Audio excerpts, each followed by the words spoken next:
Have you ever stood in front of a tree and felt something? A sense of peace, a strength, almost like it was trying to tell you something. That's not your imagination, it's a calling.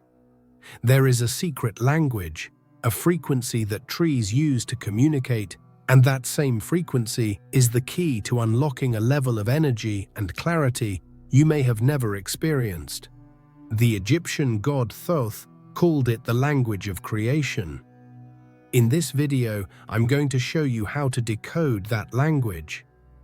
It's not about hugging trees, it's about activating a dormant power within you. Stay with me, because once you learn how to listen, your life will never be the same. If you've ever felt this connection, leave a comment. Nature is calling me.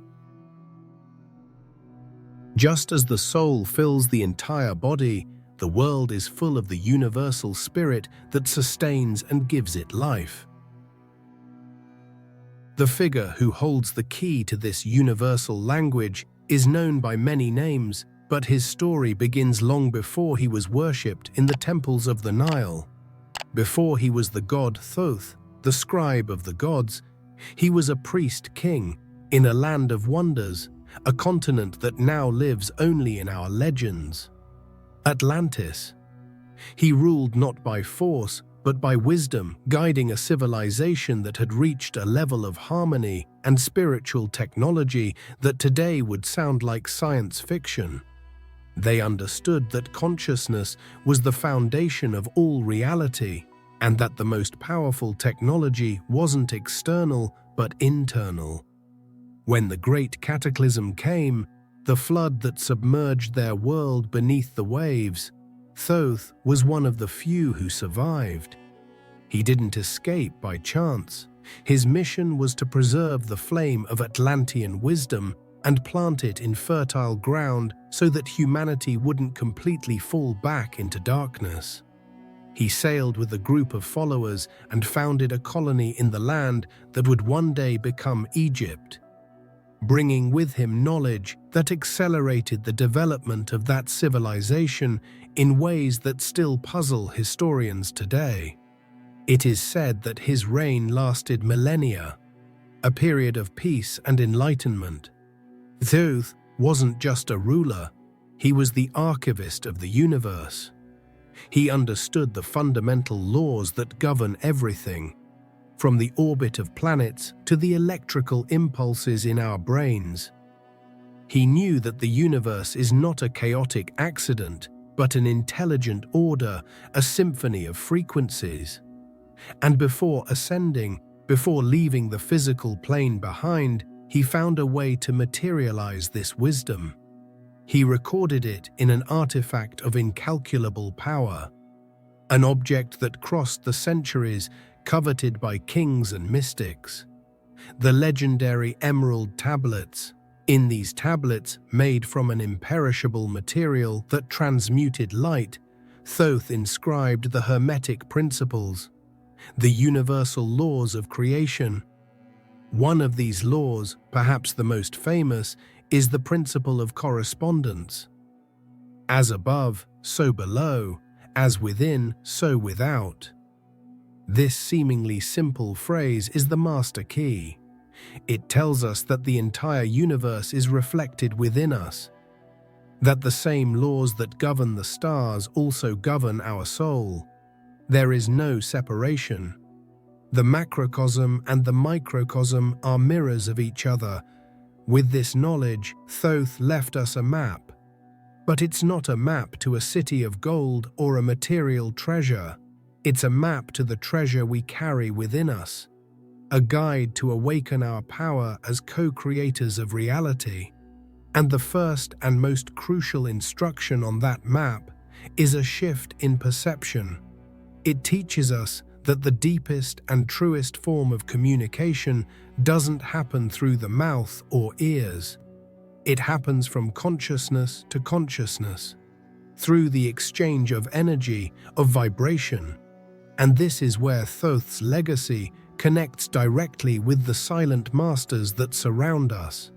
He points us in the direction of the trees. He reveals to us that to relearn the language of creation, we must first observe and connect with those who never forgot it. Atlantean wisdom and modern science are about to meet at a surprising point of convergence, proving that the energetic communication of trees is not folklore, but a biological fact. A truth being revealed by a vast and invisible network of communication that exists right beneath our feet. The underground internet of the forests. The clue left by Thoth about energetic communication leads us directly to one of the most fascinating scientific discoveries of our time. For centuries, we looked at a forest and saw only a collection of individual trees, competing for sunlight, water, and space. We saw resources, wood, raw material. But that view is being completely overturned. Science is beginning to prove what ancient traditions have always known. A forest is not a collection of individuals, but a single superorganism, a collective intelligence connected by an invisible and complex network.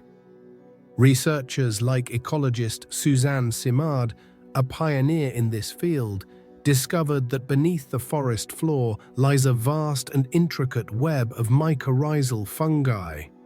This network, nicknamed the Wood Wide Web or the Internet of the Forest, connects practically all the trees and plants in the area. It's not a passive connection, it's a high-speed communication highway, a biological information exchange system that operates very much like our own internet, but in an organic, living way, pulsing with the energy of the earth itself. Through this underground network, trees do much more than just exist. They communicate. They send vital nutrients like carbon and nitrogen to younger trees or to those that are sick and unable to photosynthesize properly.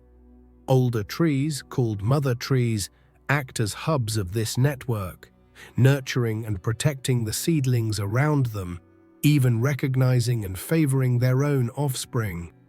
They send out chemical warning signals when attacked by pests, allowing neighboring trees to prepare their defenses before the danger arrives. But this communication goes beyond chemistry.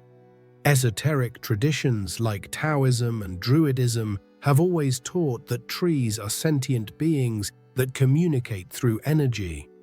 They are seen as natural antennas, with their roots deeply embedded in the earth, absorbing telluric energy, yin, and their branches and leaves reaching up to the sky, drawing in cosmic energy. Yang, they are energy transformers, capable of absorbing the dense, stagnant energies of the environment, including our own negative emotions, and transmuting them into pure life force. This ability to interact energetically explains why we feel so good when walking in a forest. It's not just the fresh air or the beauty of the scenery. We are unconsciously being bathed in a high-vibration energy field. We are being cleansed and recharged by this collective consciousness. And the most amazing part is that this exchange doesn't have to be passive. We can actively participate in it. Each tree, and more specifically each species, has a unique vibrational signature, a particular frequency that resonates with different aspects of our being. Understanding this changes everything. A tree is no longer an object, it becomes a portal. A forest is no longer a place, it becomes a living temple. Thoth's wisdom about energetic communication takes on a practical and scientific dimension. We are standing before a biological technology of healing and consciousness expansion that has always been available, but that we had forgotten how to use. The next step in this journey is learning to distinguish these energies, to recognize the secret personality of each tree so we know exactly which one we need to connect with. The discovery that trees communicate and exchange energy brings us to an even deeper question: is all this energy the same? The answer is a resounding no. Just like each person has a personality, a temperament, and unique talents, each tree species has a distinct energetic signature, a vibrational frequency with specific qualities and effects. The ancient peoples who lived in deep connection with nature knew this instinctively. The Druids, the priest-philosophers of the Celts, not only revered trees but also created a complex system associating each of them with healing, magical, and spiritual properties. For them, the oak, with its sturdy trunk and deep roots, was not just a source of strong wood. It was a living symbol of strength, resilience, and stability. Connecting with an oak was seeking the energy of courage and perseverance to face life's challenges. The willow, on the other hand, always growing near water and with its flexible branches, was associated with intuition, the cycles of the moon, and the world of emotions. Its energy helped release repressed feelings and flow with change rather than resist it. The Taoist traditions of ancient China also mapped these energies with great precision. They considered pine trees to be especially powerful, almost immortal. They believed that meditating under a pine could strengthen the nervous system, nourish the blood, and even prolong life. The energy, or qi, they emitted was seen as a source of pure vitality, capable of rejuvenating the body and calming the soul. Each tree, from cedar to bamboo, from birch to yew, had its own energetic remedy, its own lesson to teach.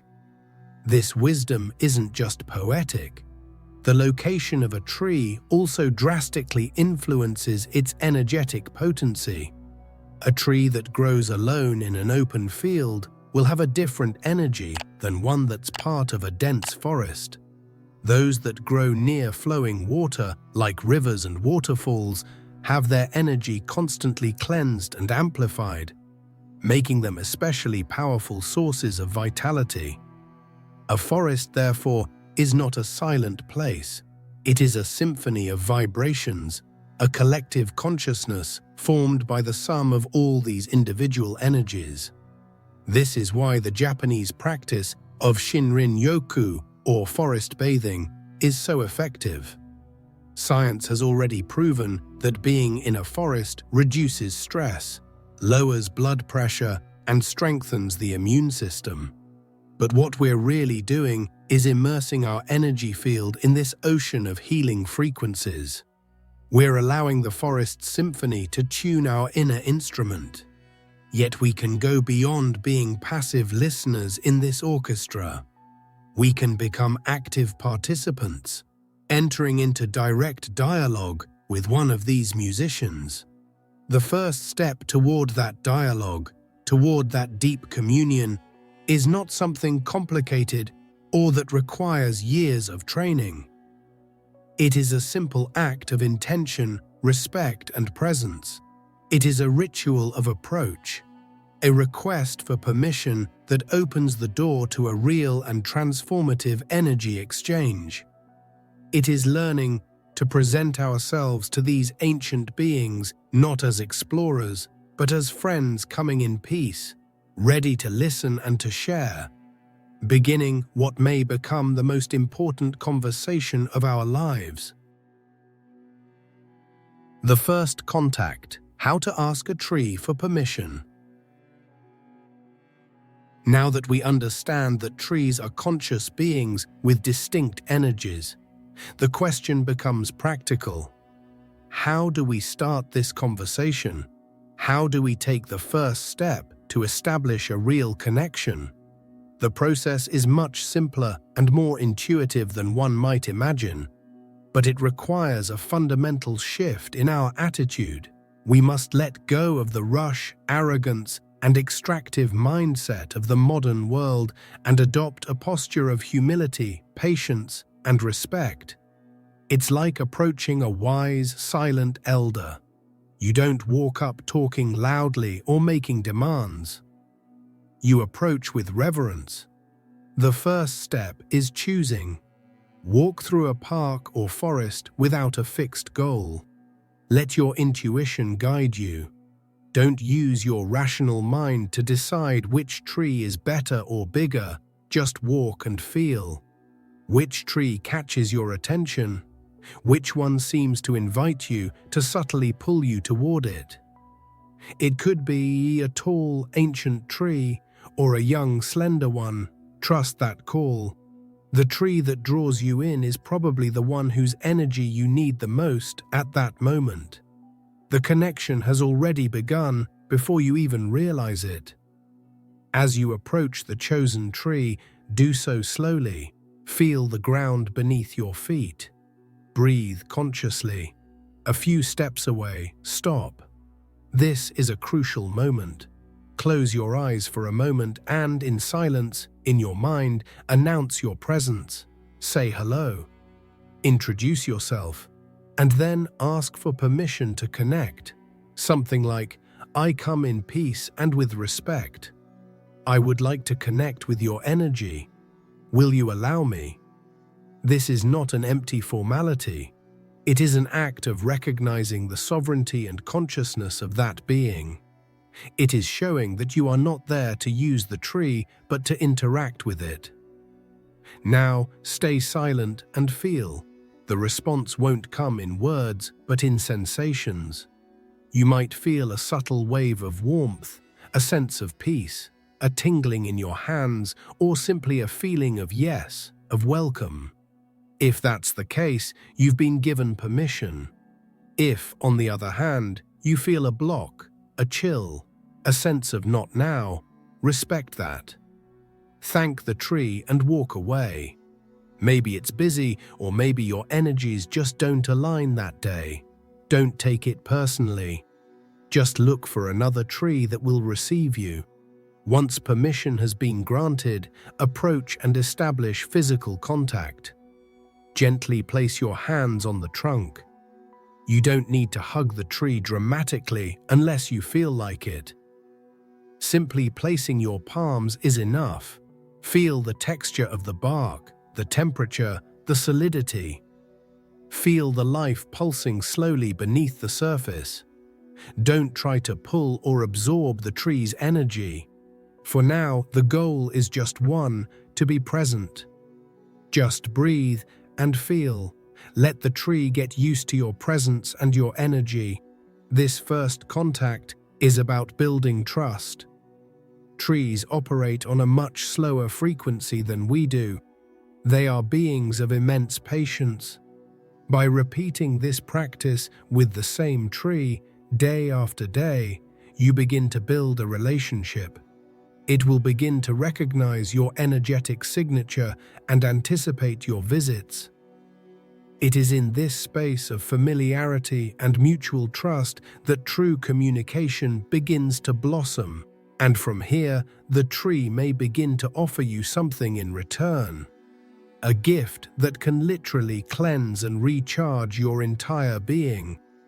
After establishing this initial connection based on trust and respect, the interaction can deepen and transform into a conscious, mutual energy exchange.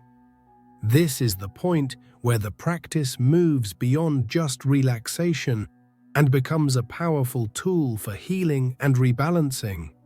Trees are, by nature, masters of transmutation.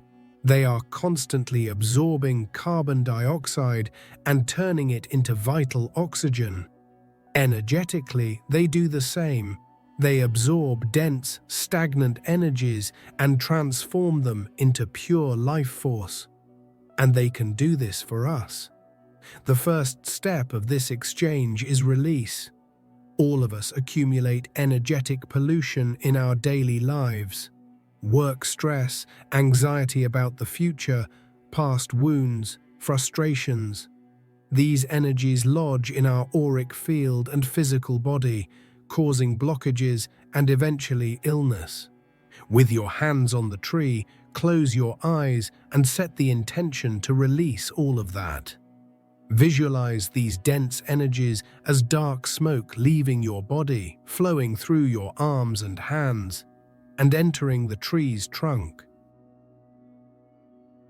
Imagine this energetic smoke traveling down the trunk, through the roots, and being delivered to the heart of the earth, where it will be neutralized and recycled.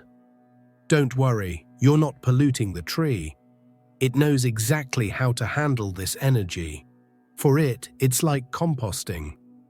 Stay in this process for as long as necessary until you feel a sense of relief, a lightness, like a weight being lifted off your shoulders.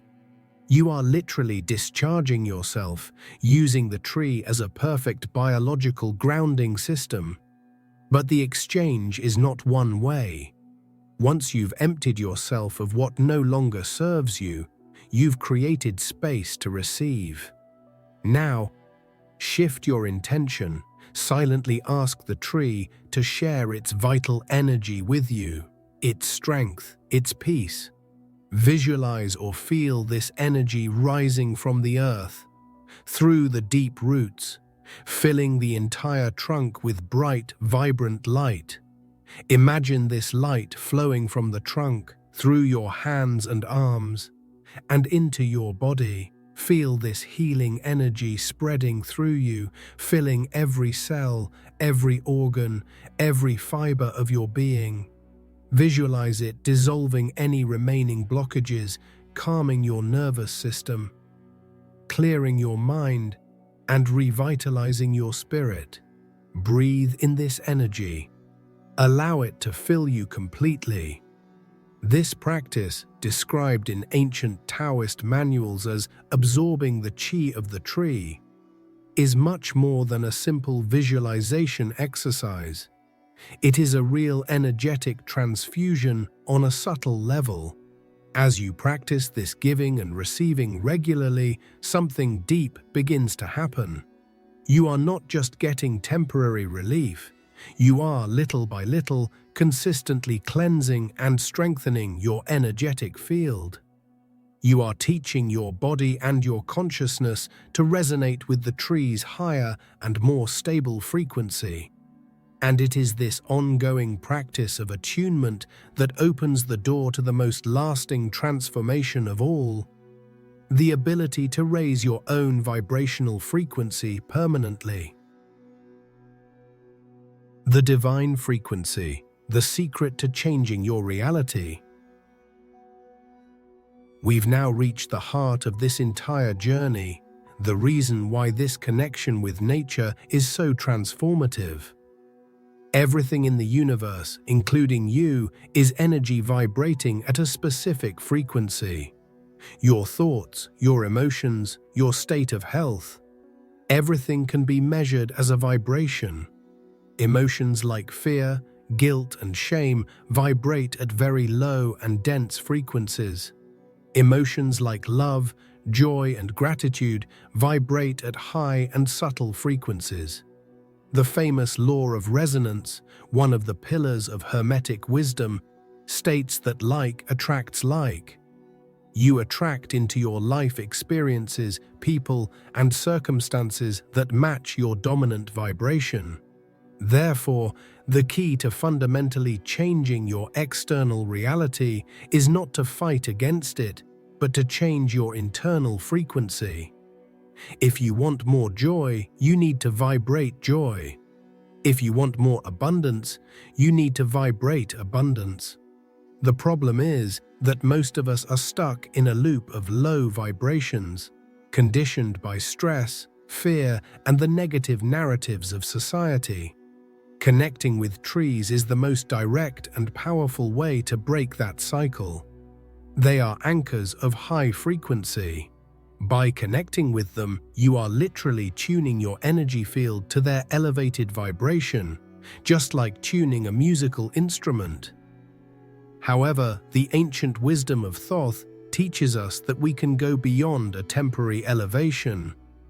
We can anchor this higher frequency into our being permanently, making it our new default state. This requires the conscious integration of this energy into our lives. The regular practice of communion with trees begins to create new neural and energetic pathways in our system. What was once a conscious effort to feel good starts to become our natural state of being. The peace and stability of the tree begin to become part of who we are, even when we're far from the forest. To amplify and stabilize this process, we can use another powerful tool that operates on the same principle of vibration: sound. Specific sound frequencies, like the ancient sacred solfeggios, have been used for centuries to facilitate healing and spiritual transformation. The frequency of 528 Hz, for example, is known as the miracle frequency and is associated with DNA repair. The frequency of 963 Hz is linked to the activation of the pineal gland and connection to universal consciousness. Listening to these sounds while connected to a tree can dramatically accelerate the process of energetic recalibration. By combining the stable energy of the earth channeled through the tree, the focused intention of your consciousness, and the vibrational power of sound, you are activating what many esoteric traditions call the Merkaba, or your light body.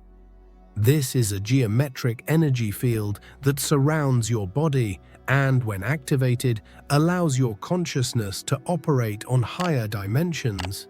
You become less dense, more light. Your default state becomes one of clarity, peace, and synchronicity. You begin to see the matrix of reality and navigate it with greater ease. And most importantly, this transformation is not just a subjective experience or a spiritual belief. It has real, measurable effects on your physical body.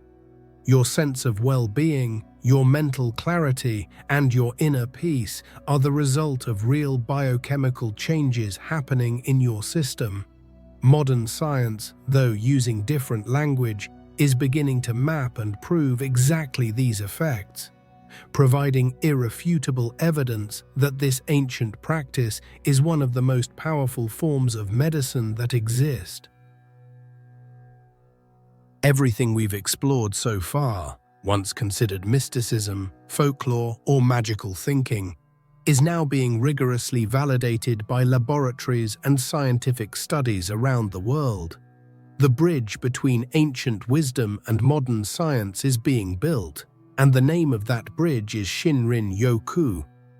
This Japanese practice, which translates to forest bathing, was developed in the 1980s as a response to rising stress levels and lifestyle-related diseases. The Japanese government invested millions of dollars in research to understand its effects, and the results were nothing short of revolutionary. Studies have conclusively proven that spending time immersed in a forest environment causes deep and beneficial physiological and psychological changes. One of the most significant findings was the dramatic reduction in cortisol levels, the main stress hormone. In a world where chronic stress is an epidemic, the forest has proven to be one of the most effective antidotes. In addition, blood pressure and heart rate stabilize for those who practice Shinrin-Yoku, reducing the risk of cardiovascular problems. The activity of the parasympathetic nervous system, responsible for rest and digestion, increases while the sympathetic nervous system, the fight or flight response, decreases. But the most shocking and perhaps most important discovery is related to our immune system. Scientists found that trees and plants release volatile organic compounds into the air called phytoncides. These substances are essentially the plant's immune system, protecting it from insects, fungi, and bacteria. When we walk in the forest, we inhale these compounds. Research has shown that inhaling phytoncides significantly increases the number and, more importantly, the activity of our NK cells. NK cells are a type of elite white blood cell, the front line of our defense against tumors and virus-infected cells. A single day in the forest can boost NK cell activity by almost 40%, and that effect can last for over a week. In essence, the forest is literally turbocharging our natural defense system against cancer and other serious diseases. The healing energy of trees, once thought of as poetic metaphor, has been revealed to be a real and measurable biochemical phenomenon. This scientific validation is a turning point. It gives us permission to take seriously what our intuition has always told us: that nature heals us. The spiritual connection we feel when walking among trees has a physical and chemical basis. That means the act of connecting with a tree, of exchanging energy with it, is not an eccentric or childish gesture. It is a legitimate and powerful form of self-care, a preventive medicine that is free, accessible, and without negative side effects. With this confirmation in hand, the journey takes on a new dimension. It is no longer about believing, but about knowing. We know it works. We know it transforms. The next and final step, then, is to take all this knowledge, all this experience, and all this scientific validation and bring it out of the forest. It's learning how to integrate the wisdom, peace, and strength of the trees into every aspect of our lives, no matter how far we may be from nature. How to stay connected, away from the forest. The true mastery of this practice doesn't lie in becoming a hermit who lives in the forest, but in learning to carry the forest within you. The deepest transformation happens when you can integrate the energy and wisdom of the trees into your daily routine, especially when you're immersed in the chaos of an urban environment. It's about cultivating the qualities that trees embody in your own life: deep grounding, unwavering patience, flexibility in the face of storms, and the silent generosity of one who gives without expecting anything in return. One of the simplest ways to start is by bringing nature into your spaces. Having plants at home or in the office is not just about decoration. Each plant is a small antenna, a point of connection to the greater consciousness of nature. Taking care of them, watering them, and watching them grow is a form of active meditation that keeps the energy in your environment elevated and clean. They become constant reminders of your connection to the natural world, small energetic portals scattered throughout your day. Practice grounding daily, even if you don't have a yard nearby. If you can, take off your shoes and stand barefoot on the earth or grass for a few minutes, allowing the excess electromagnetic charge in your body to be released and absorbing the Earth's free electrons. If that's not possible, do it through visualization.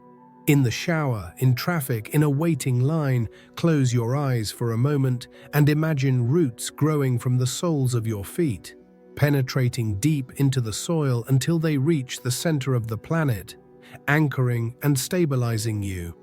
Incorporate the tree mindset into your decisions. When faced with a challenge or conflict, ask yourself, what would a tree do? The answer will rarely be a reactive impulse. A tree doesn't retaliate, it bends. It doesn't rush, it waits for the right moment. It doesn't think only of itself, it considers the ecosystem around it. This perspective will lead you to wiser, more resilient, and long-term solutions that benefit not just you, but everyone involved. It's an exercise in applied wisdom. Constantly remember the energy exchange. In a moment of acute stress at work, instead of giving in to panic, take a deep breath and visualize yourself leaning against that special tree you bonded with. Imagine yourself releasing all the tension into its trunk and receiving its calm and stability in return. Use pictures of forests or your tree as your phone or computer wallpaper. These small rituals keep the energetic channel open and active, even from a distance. By incorporating these habits, you stop being someone who visits nature and start becoming an ambassador of it in the human world. You become a bridge, a channel for Earth's energy, radiating calm, stability, and balance to the people and spaces around you, often without saying a single word. And by doing so, you're not just improving your own life, you're actively participating in something much bigger, the evolution of a new human consciousness awakening to its true nature. The journey that began with curiosity about a lost language and led us to the simple act of touching a tree culminates in a profound and radical redefinition of who we are. The experience of connecting with nature's intelligence removes us from the pedestal of observers or explorers and places us where we truly belong, as partners, as conscious co-creators of reality. The wisdom of Thoth and the silent language of the trees converge to show us the same fundamental truth. Reality is not something solid and fixed that happens to us, but a fluid field of potential that responds to our consciousness and intention. By raising our vibrational frequency through this connection, the effect goes beyond personal well-being. The healing that happens in us ripples out into the world. Every time we choose peace over anger, compassion over judgment, we're contributing to the elevation of the planet's collective consciousness. The illusion of separation, the idea that there is a me here and nature out there, begins to dissolve. The truth of interconnection becomes a lived experience. We are the Earth, and the Earth is an extension of our own body. The new human emerging from this awareness is not defined by external technological advances, but by an inner awakening. It's a being who lives in harmony with natural rhythms, who doesn't seek all the answers on screens and in books, but learns to listen to the whisper of the wind in the leaves and feel the wisdom pulsing in the ground. It's someone who understands that the most advanced and powerful technology that will ever exist is human consciousness itself, when aligned with the universal intelligence of life. This is the final promise and the true meaning of raising your energy permanently. It's not just about having a healthier, more prosperous, and happier life, although all of that comes naturally. It's about stepping into our role in creating a new reality, a new dream for humanity, a future where technology and spirituality walk hand in hand, where progress is not measured by what we extract from the planet, but by the depth of our harmony with it. A sacred symbiosis between humanity and nature. The secret language of the trees, therefore, is much more than an esoteric curiosity. It is an urgent and loving invitation to our own awakening. It is a call to remember the power we forgot we had, the power to heal ourselves and, by doing so, to heal the world. The journey doesn't require any distant travel or complicated ritual. It begins now, in this exact moment, with a single, simple step toward the nearest tree. What you might discover there, in that shared silence, in that energy exchange, may not only change your life, it may change everything. The door is open. The forest is waiting. The only question that remains is, are you ready to step in and remember who you truly are? If you've made it this far, leave in the comments, "I heard the secret language of the trees, so I know you've followed this journey to the end." If you'd like to support the channel more directly, check the first pinned comment for a link to contribute and help me spread more content like this. Any help is deeply appreciated and helps the channel grow, but just the fact that you watched until the end already helped a lot. And you can also share this video with someone who would be interested. And don't leave yet. I've got a special video waiting for you. Just click on the screen now so we can keep walking this path together. I'll see you there.